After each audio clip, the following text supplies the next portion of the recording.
As I was growing up, it was pretty easy for me to understand my identity as a son and a brother, and growing up more farther, my identity as someone who had friends, and then my wife and I got married, and a whole new identity of being husband.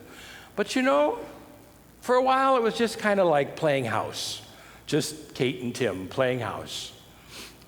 Then we moved to Denver and found out Kate was pregnant, and then we found out there were two of them. And so life kind of changed.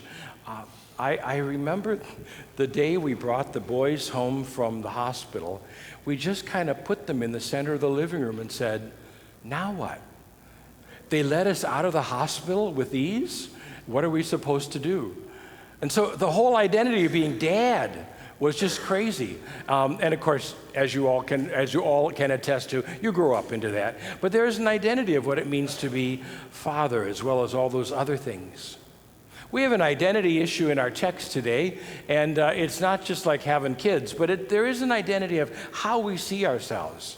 Sometimes we claim our identity because of our relationships, parent, child, neighbor, friend. Sometimes male, female gender can be a way we identify who we are. Sometimes we identify ourselves by our job, or, if we're lucky, the job we used to have and before retirement. Sometimes we like to say where our status is, maybe, and what side of the tracks you live on, but I don't know about that in Pemberville. You know, the tracks are fine. At any rate, what side of the tracks you live on. And sometimes our identity is a mask because we have stuff swirling around inside, or we have questions or doubts or fears that we don't want the world to see, and we think that that really is us on the inside. So we hide ourselves, and we may want to live as others see us. Identity. So Paul talks to the people in Galatia in the first letter that Terry read from Paul. Paul talks to them about their identity because before they were Christian, they were bound in the law, guarded under the law, and then they became Christian through baptism. And part of what you have heard from this pulpit for hundreds of years or so is that something in those waters of baptism, something in the words of baptism, something in the faith of the community and of the parents changed. And with this cross on the forehead, we have a new identity. We are the children of God, justified by grace through faith in Jesus Christ. The one in whose name we remember his cross, his life, and his death for us, the burial in the tomb where we should and one day will be, the resurrection from the dead that we will share in. We come to speak of our identity in Jesus as something different because of God's love. Paul also says we are clothed in righteousness. You know, I like that phrase because I wear, if I were home, I'd have shorts on, right? You know, you wear things different when you're around the house. You wear things different if you're going to a fancy event. You wear things different if you're going out to work. But clothing yourself in righteousness, clothing yourself, as Paul says in Colossians, with forgiveness and love and support, is like putting on the right-fitting clothes, having an identity of God's child. Paul also says some things don't matter. Jew, Greek, slave, free, male, female, status, job. Not that these don't exist, but in the eyes of God, they don't matter because we have an identity in Christ. We have been claimed and named, regardless of what we see swirling inside of us. We have claimed and named in the love of Jesus. Deep down, God says right there, I love you. I confess to you, my brothers and sisters, that sometimes it's kind of like bringing my twins home. What? Me? What would God love about me? Fortunately, you at Bethlehem don't know most of what's going on inside. No one does. Well, not even me sometimes.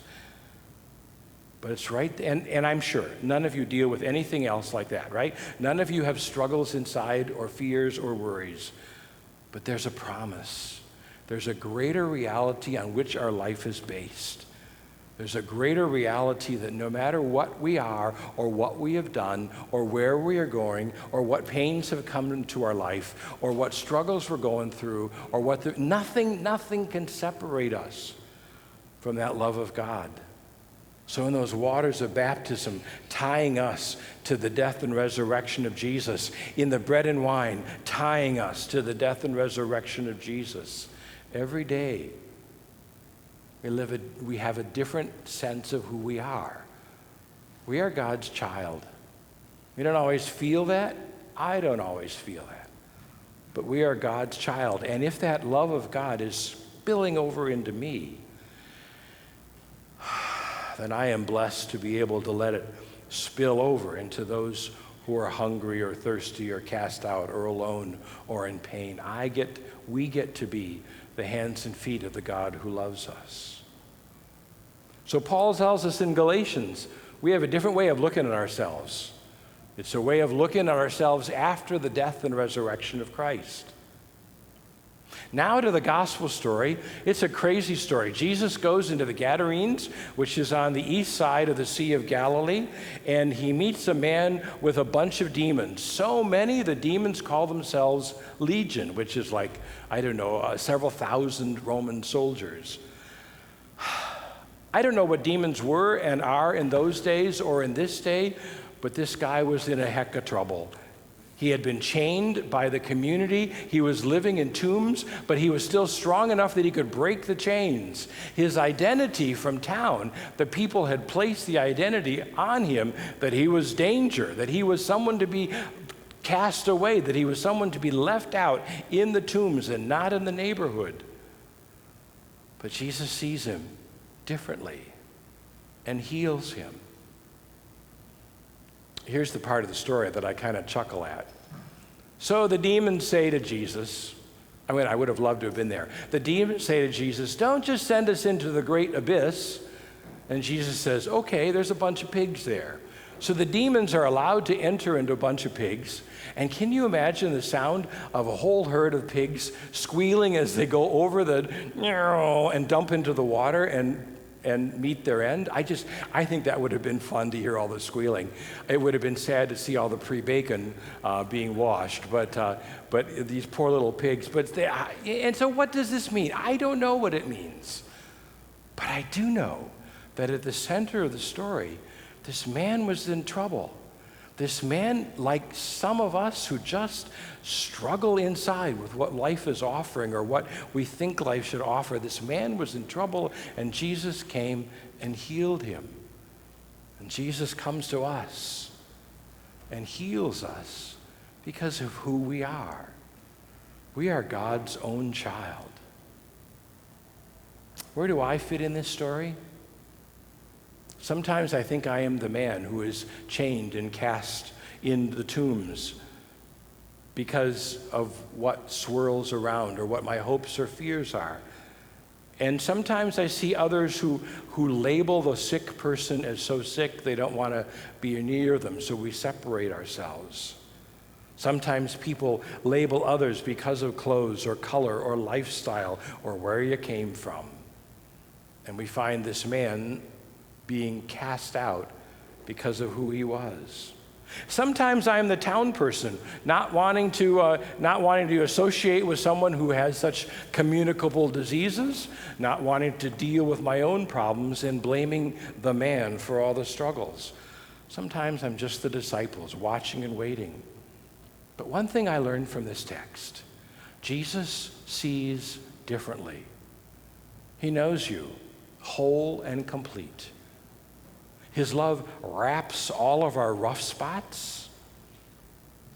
His love that wraps all our rough spots forgives. His healing is just what we need in the time we need it, and always full of grace. As the story continues, the man wanted to follow Jesus, but Jesus said, "No, go home. Tell everybody else what God has done for you." We have no other record in the scriptures what happened to this guy or what happened to the town. Did he spend the rest of his life telling them about God's love? Did the townspeople allow him to come back normal, or did they treat him like he still was possessed of demons? We don't know, but we do know that Jesus saw him differently and healed him. We do know that Jesus sees you differently and loves you no matter what. I found a poem that I'd like to conclude with. This is one of the poems from Dietrich Bonhoeffer. Dietrich Bonhoeffer was a German pastor that revolted against Nazi Germany, and because of what he did was killed in Flossenburg prison. Many of you may have heard of some of the writings of Dietrich Bonhoeffer. But he struggled, again, with what they said about him and what he said about himself. And I hold on to the last line. So here we go.